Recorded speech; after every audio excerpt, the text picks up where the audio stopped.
Geekish Cast is a member of the Astro Panda Productions Network.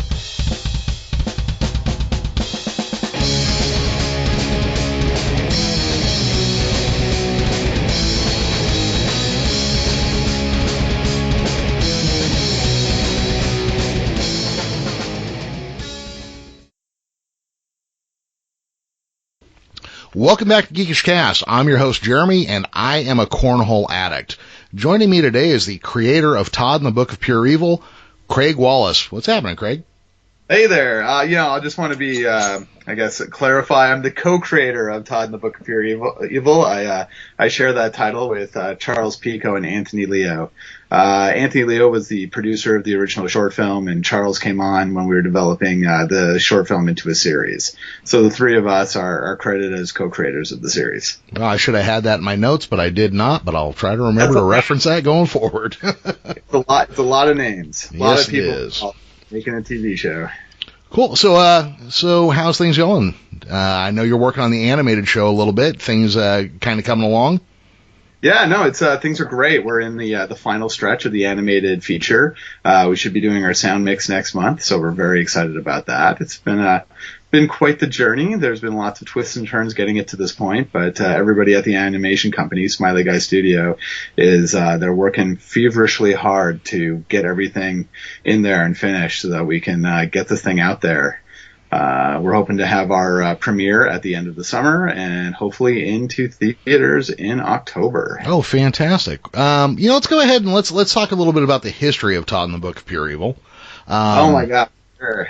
Well, yeah, and we got to go back to the early 2000s to get into this, but 15 years ago. Oh, it's almost like having a time machine. Oh, it totally is. Yeah, that's the craziest thing about working on this animated feature is we had to. I went through all of the episodes to get character references for all the animators to be able to capture the expressions and mannerisms of our wonderful cast. And man, it was like going back in a time machine. It was so crazy just going back to all that and just being like, oh wow, man, this was such a great time doing all of the show. Well, that's pretty wild. Now, so you worked with somebody else on the short film that was called Todd and the Book of Pure Evil. That is true. The Todd and the Book of Pure Evil short film was co-written by myself and an amazing writer named Max Reed, who now co-writes with his brother Adam, and they're known as the Reeds. And currently, they're working on a show for Amazon called Sneaky Pete. So they've really landed someplace good, and I'm really excited for them. It's a really, really break for them. That's actually fantastic. My wife loves that show. Oh, right on. Yeah. So you guys made the original Todd and the Book of Pure Evil back in when was it? 2003? It was, we made it in 2003. So we wrote it in 2002.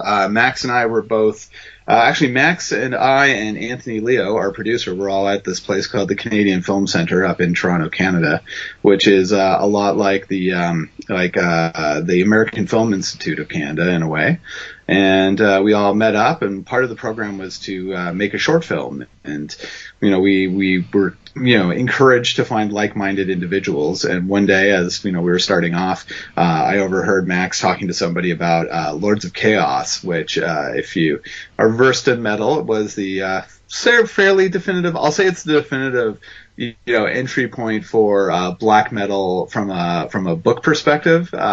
Although people who are really into black metal think it's full of lies, so it's contentious. But he was mentioning this book that nobody else I think would ever have heard of, and I was like, I got to work with this guy, and it all started from there. Well, that's really cool. So the short film is a little bit different than the TV series. Like a few of the characters don't exist or a few are all rolled into one. But give me a little idea when you guys were first bouncing ideas off of each other, kind of what was the genesis or what were your inspirations for the short film? Well, I was a really big fan of things like Young Indiana Jones and Young Sherlock Holmes. Like Young Sherlock Holmes really had a big impact on me for some reason. I think like the stained glass knight that came out just freaked the hell out of me, and I always remembered that. And I really wanted to do something that was like Young Faust, like take the story of Faust, which is probably the most heavy metal thing, story out there, which is selling your soul to the devil to, gain all power. And I thought, hey, what if Faust was a 15-year-old heavy metal kid? And so that was my pitch, and it was like young Faust. And so Max and I worked on the idea, and it evolved into what then became Todd and the Book of Pure Evil. Yeah, I've only seen that a couple times, and I saw it after I saw the series. So for me, it was a little jarring to go back and look at where your original idea was. But it was a very different time too. I mean, like we were very new to everything, and we were making. It was very much meant to be like a little short film with a beginning, middle, and end. And I really wanted, Todd to really be an outsider. Capturing how I felt when I was a teenager. And although, I wasn't a heavy metal kid, I was actually in that kind of, looking back, it's kind of that horrible period of time of alternative music. And I grew up on the West Coast, so it was all like Soundgarden and Nirvana. I was really into that before I got into the hardcore scene. I was actually a pretty late bloomer when it came to metal. It was my late 20s I really got into metal. Oh, really? So Todd was actually based on a really close friend of mine from high school who was like totally this heavy metal, denim tuxedo, white high top kid. And I actually used his high school photo as reference for Todd's hair for the short film. I gave it to the hair person and was like, the hair's got to look exactly like this. With the mullet and everything. And so, it was a very, very different kind of Todd. And I mean, originally was the idea that it was this outcast kid named Faust, and everybody would call him Faust. And, then it changed into Todd and the Book of Pure Evil, for various legal reasons that got kind of complicated. It was its own sort of thing. Like we weren't thinking about turning it into a TV series or a feature film. It was just, this was the short that we made. And, it wasn't until after we'd finished it all, that we thought about television and how to take the concept and turn it into something that was ongoing. So did somebody approach you about doing a TV series, or did you guys start putting it together and then shop it around?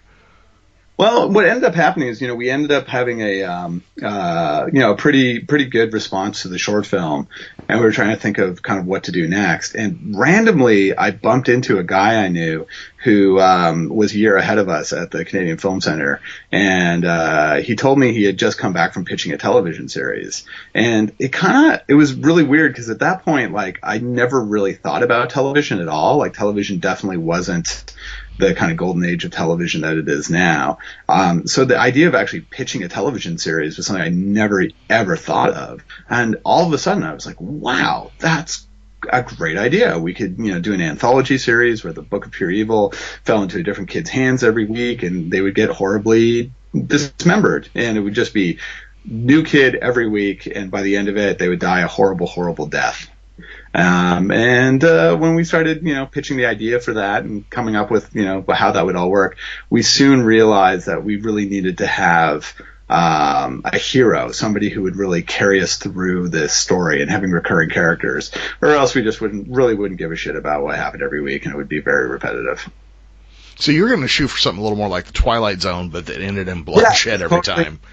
No, exactly. It was kind of like a one-note Black Mirror in a way. Like it was like an after-school special that just basically did the same joke over and over and over again, which you could argue the television series kind of did, but we did have our continuing characters and they had their subplots and stuff, and that by the end of the series was kind of taking over our episode of the week storylines anyhow. Yeah. Well, and, even Star Trek kind of did that initially. Like each week was a different feature story that the crew of the Enterprise dropped in on.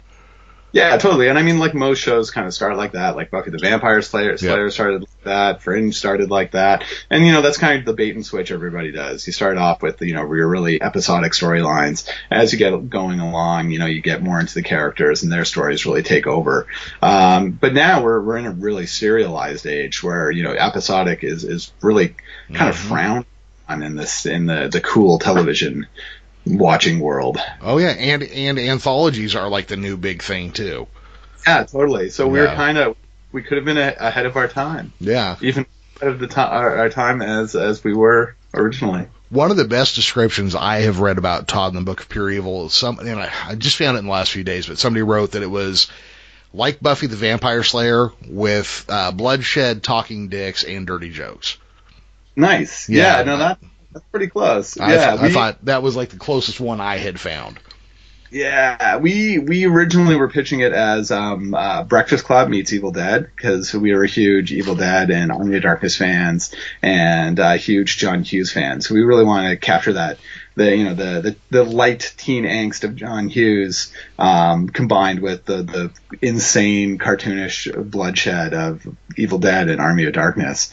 Buffy wasn't a touchstone for us at all. Like, none of us had really the series, but I ended up watching it because whenever I would pitch ideas to my wife, who was my girlfriend at the time, she was like, "Oh, Buffy did that," and I would be like, "Oh, what about this great idea?" And she said, "Oh yeah, Buffy did that too." And I was like, "Crap, I have to watch the show." And so I watched the show and I loved it, but I had to stop watching it by the end of season 1, because I was like, I'm never going to get the show off the ground because I'll be afraid of pitching anything because Buffy or.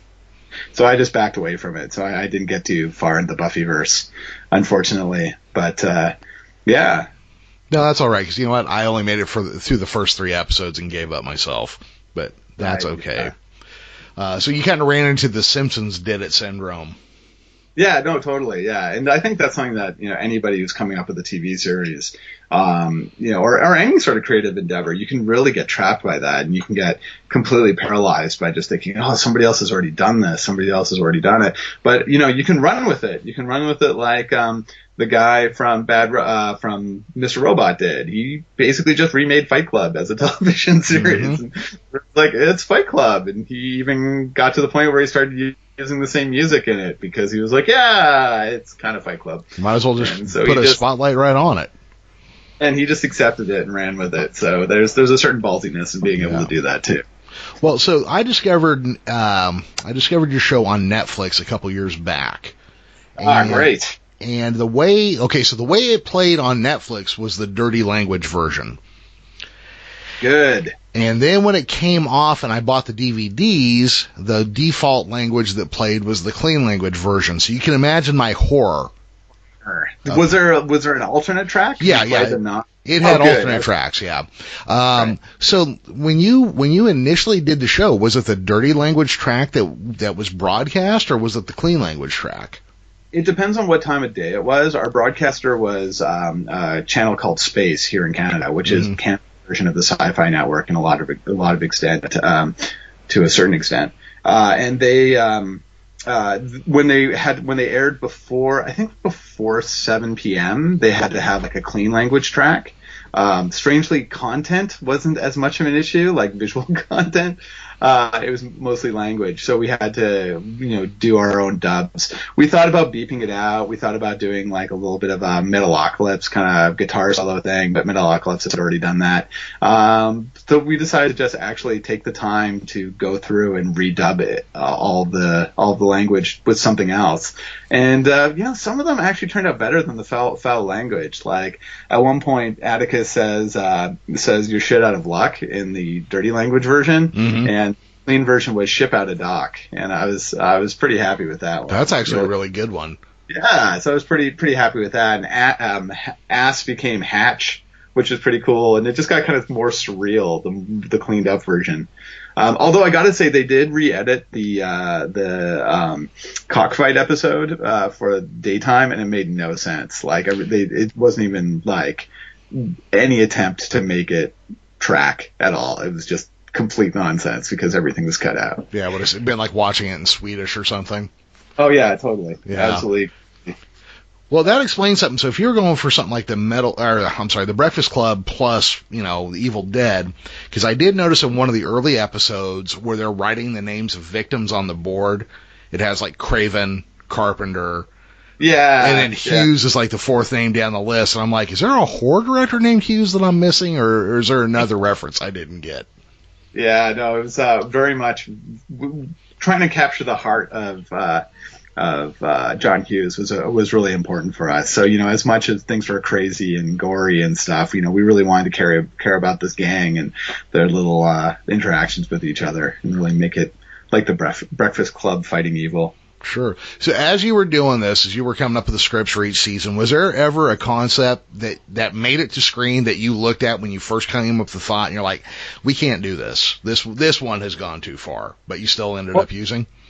The cockfight one was something that was always always kind of we were always wondering how far we'd be able to get to it. Like it originated like when we pitched the series, Charles and I basically had like little pitch lines for all the episodes. So we would have things like Todd learns to drive from the Metal Dudes, or this kid has a small penis and uses the book to get a monster penis and it turns people to stone. And so we just kind of started with that, and then our writer Gary Campbell, who fleshed out that whole episode and wrote the script, just went to town with it and just made it so insane. And it was just this great script.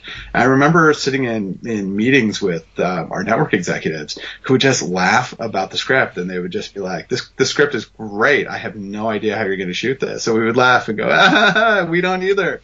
And it never got any further than that. We just ended up shooting it and showing it to them. At one point, I think we did the song and dance saying like, "Oh, you would never really see it. It would all be played out in shadows." But then the director, David Winning, just like full on shot the whole thing. And because it was this crazy puppet that was just nuts, they just went for it. Said, "Yeah, we'll broadcast this." That is so funny. Is there one that you guys did that I don't want to say you didn't like, but when you were done with it, you kind of thought about a second time? What's really funny is the one that's kind of dogged us for a while was the gay episode. Mm-hmm. And I have really mixed feelings about it because I think in a lot of ways you can look at, there was some criticism of us being playing on homophobic tropes with it. But the spirit of it was always to be playing on teen tropes. And so it was a complicated one. And I wouldn't say I have misgivings about it. I just worry that people misunderstood what we were going for. And especially at the ending there when Simon, who is the only gay kid in school, who turns out to be the only straight kid in school, gets ripped apart. It's not that he's getting ripped apart because he's gay. He's getting ripped apart because he reminds everybody, tells how everybody lonely they are. Lonely they are and how different they all are, and if they could just overcome that, they would all be able to be better people. And he gets savaged by it, and that to me was like, it's either kind of the best moment and probably the most misunderstood moment of the whole series for me. Yeah. That is one that we watched that again yesterday, and while it's very funny, there were a few moments where I was like, is that homophobic? What am I seeing right here? We were in the same sort of boat, and so I think it was a line, and I think now we wouldn't have done the episode the same way. I think in a lot of ways, so much of the first season was because we were all new to making television and we were flying by the seat of our pants. So there was a lot of, just going with things. But yeah, I worry that, I still regret that people would maybe misunderstand the intent of that episode. But on the other hand too, I mean, there was things where, there was some worry from, I can't remember who it was, but there was a question of like, do we really show Todd and Curtis making out? And we were like, yes, of course we do. Like that's part of this episode, and it's like, it's great. Let's celebrate that. And we call back on that later on in later episodes, and we call back in the feature as well. And so I don't know. I hope people find it funny. Yeah, I don't think it. I think time. Well, here in the States, I don't know about Canada. I assume it's kind of the same, but like 10 years ago, gay rights were in a very, very different place than they are now. And even around the time you were doing this show, we had a president who was still doing we'll have civil unions and this, that, and the other. But see, down here we had a crazy vice president who kind of like just knocked open the doors. He's like, we're all for gay marriage. And then everybody had to change their point of view. So, yeah. I don't know how. I mean, it's been like way more liberal than even that. Even our conservative government was like, gay marriage is a non-issue. It's happened. Like, let's all just move on. So I wish we had that here. Yeah, we're a weird country. I like it. We're very, very reasonable on most things. Yeah. Although we're very unreasonable about it too. But we tend to get all high and mighty about how we're, especially right now. Your country makes us feel pretty easy to be high and mighty and smug. Oh God, so. You guys heard about our new president, didn't you? It's pretty hard not to hear about that. I thought we kept that a secret. I know way more about American politics than I do Canadian politics. I have to admit, I spend pretty much all day when I'm not writing, where I'm like Googling Trump and reading Politico and listening to Pod Save America. So it's kind of crazy. Just a fucking embarrassment. Yeah, it's something else. Totally something else. God. Yeah. But I mean, the gay episode was mixed feelings towards the way we executed that. I think we had good intentions, but I can understand why it may have been misinterpreted, and perhaps we didn't exactly nail it. Sure. Well, let me ask you this then. So your season 1 had kind of a concrete it had a beginning and end point to it, where it definitely had a jumping off point. And your season 2 did as well. Did you have an overall picture of what you wanted the entire Todd story to be like, or did you kind of go, well, here's this series of 13 episodes we're going to do, and then we'll leave it open for more? How did you approach it? Well, when we were first writing it, part of our whole pitch package to the broadcaster is that we had, our pilot episode, and we had, it's so funny. We were in development for so long, it was 6 years. We just kept writing more and more scripts. So by the time we were shooting the first season, we actually had all 13 scripts already written before we even started shooting. We had a pilot that we shot, and then we, after we were greenlit, we had all the scripts already written. And so with that, I mean, we kind of knew where we were going for the first season. We kind of figured that out. And we had threads. We had ideas where we wanted to go in the second, but we didn't really figure out what we wanted the second season to really be about until after we were greenlit for it. Then we sat in a room, and, me and Charles and our writing, our junior writer, Ian, who's now a senior writer out there in the world, we sat down and broke out the whole second season and figured out what we wanted to do with that. And then once season 2 was done, and we thought we would be doing a season 3, we actually broke out seasons 3 and 4, because I was thinking, man, our cast is not getting any younger. This is still a high school show, and I don't really want to take them out of high school yet. So let's do 2 seasons back to back and pitch that to the network. So we actually had 2 whole seasons already figured out for the most part. But alas, it was not meant to be. But most of that got folded into the animated feature. Well, that's kind of odd. I mean, now for me, season 2's last 4 episodes are just outstanding. I think those are some of the funniest and best written horror/comedy/teen dramas I've ever seen.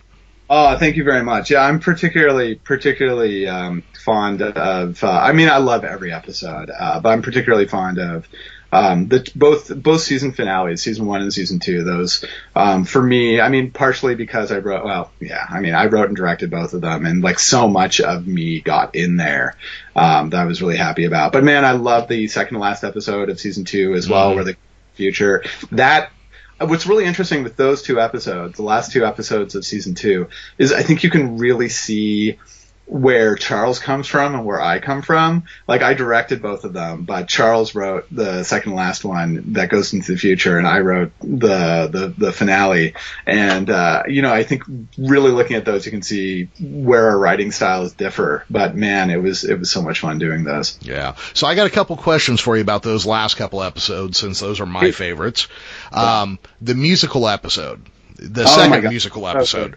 Yes. Okay, so how come that struck me like a Jim Steinman written Meatloaf album? Were you a fan of that style of music? What was your musical inspiration for that?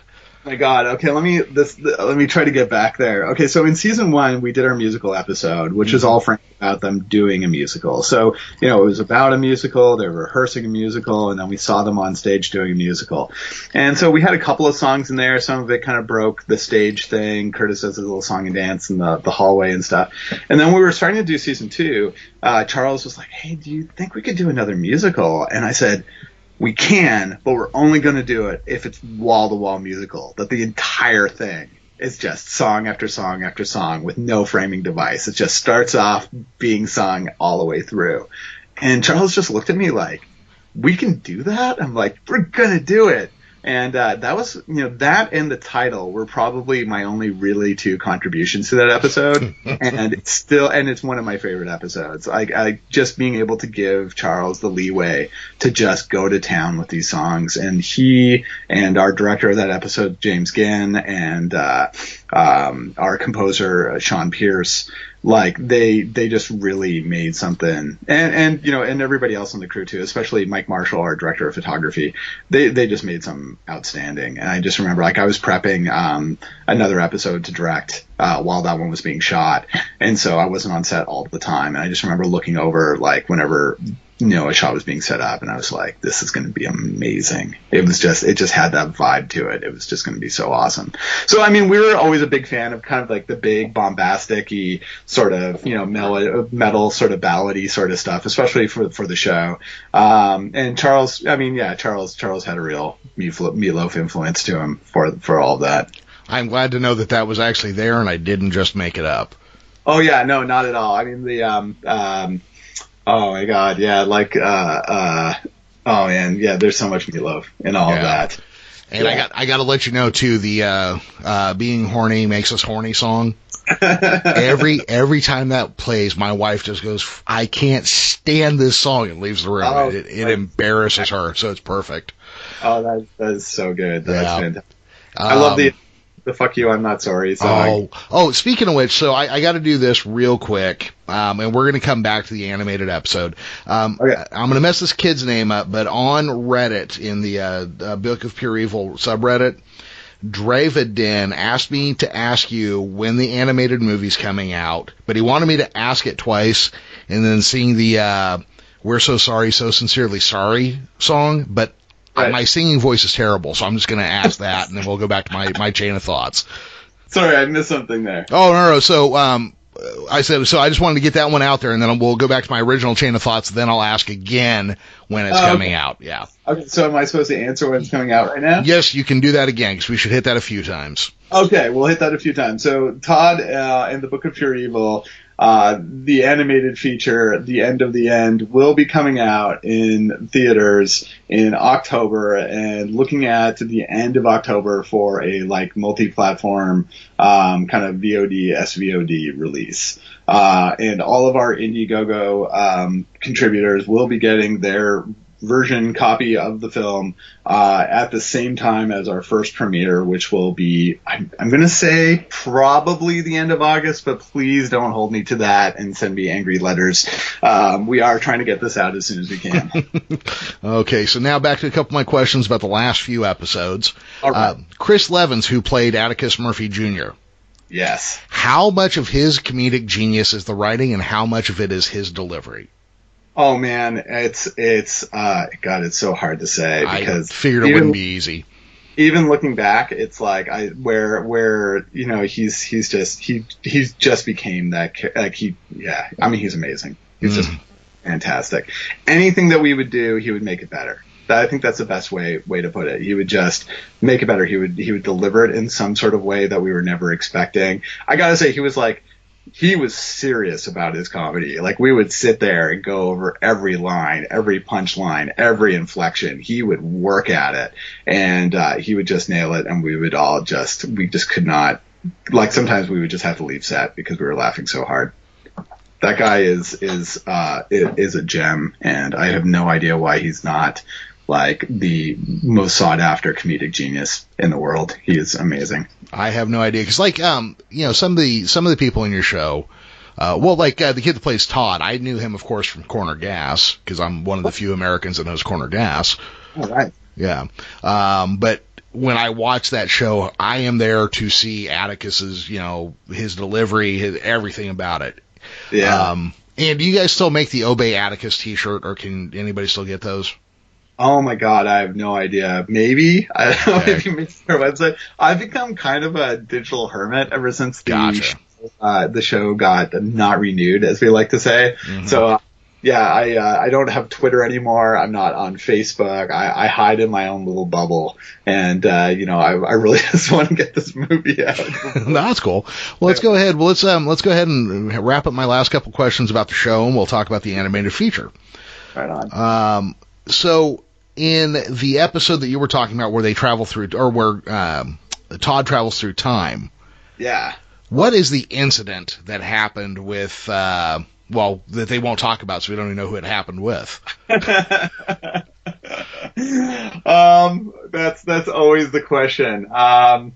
Yeah, I mean, like, if I can give you a secret, we don't actually know what the incident is. Okay, that's fine. But That's fine.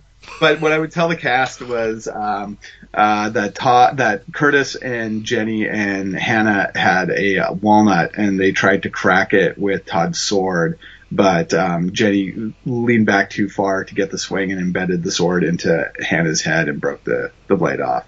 Oh. And they would all look at me like, "Are you kidding me? That's the stupidest thing I've ever heard." And I would go, "Action!" And then I would refuse to talk about it. That makes perfect sense, actually. Oh, totally. Yeah. I think it's funnier if you don't know. And that's actually not like canon. I don't even know if there is canon for this.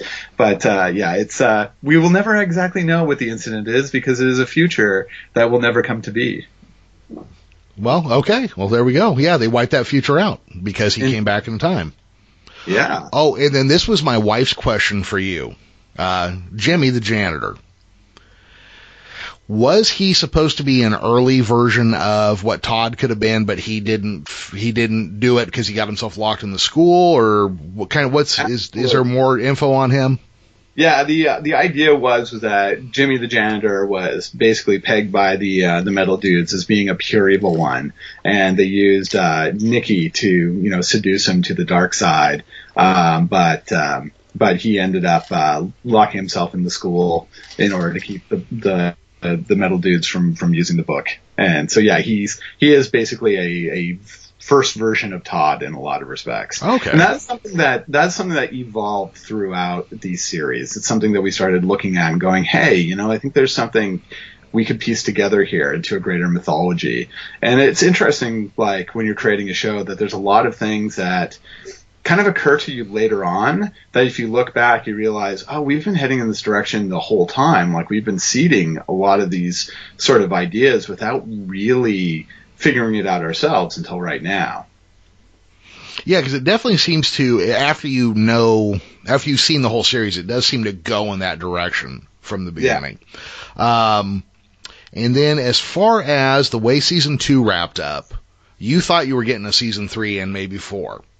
Yeah, absolutely. Well, we were hoping. Yeah, yeah, but I mean, you had every intention of coming back. Do you know why it didn't happen?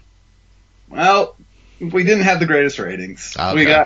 I got to say that. We had, Space in Canada was an amazing broadcaster. They were fully supportive of us. Creatively, they were right on board. They were amazing to work with. We got really, really great feedback from Rebecca De Pasquale, our executive at Space. It was a fantastic relationship.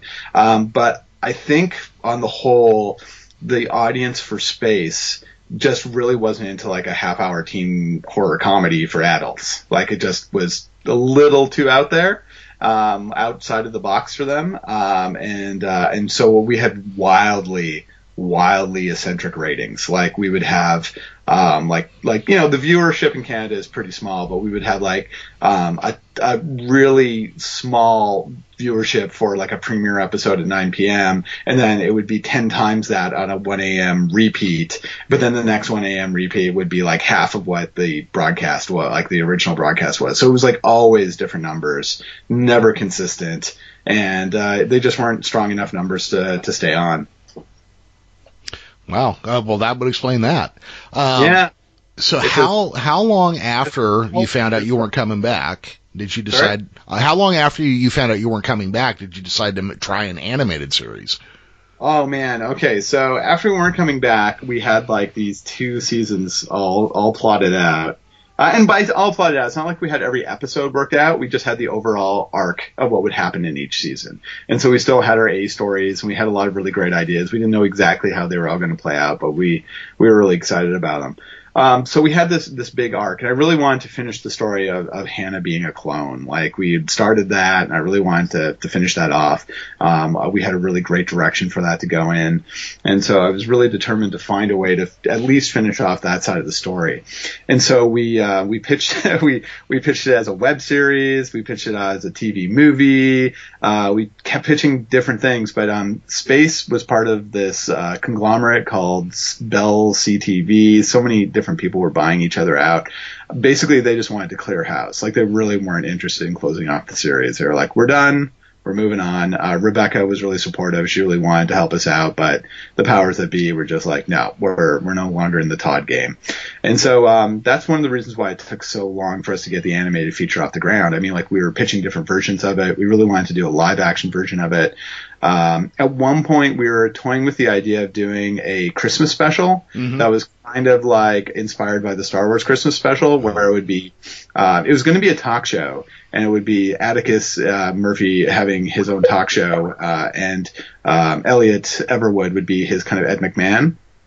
And then they would bring on Todd and Jenny and Curtis as Todd and Jenny and Curtis, talking about what life was like after the TV show. So it was going to be like kind of very Andy Kaufman meta sort of stuff. We were going to have some song and dance numbers. It was going to be kind of a Jerry Springer thing where, like, we would have Hannah Clone behind the scenes, like she's just off stage. We're going to bring her on stage and show what's the reaction of Todd and Jenny and Curtis. We were going to have Todd and Curtis being in character, but Jenny would be Maggie Castle, the actress, and she would be like totally pissed that everybody was like in character and she wasn't.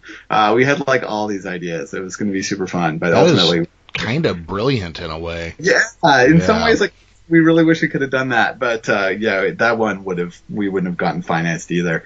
So long story short, when we were doing Todd in the Book of Pure Evil season 2, Jason Mewes was doing his animated feature with Kevin Smith, the Groovy movie, the Jay and Silent Bob Groovy movie, and he did it for like super cheap, and we were like, hey, why don't we do something like that? And so we looked into it and thought, hey, for everything that we want to do, it would be astronomical from a feature film, live action feature film perspective, but maybe we could do it animated. And that's kind of got the gears going there. And we were really thinking we were going to do something like really, really rough, like super, super, super almost stick figure-y.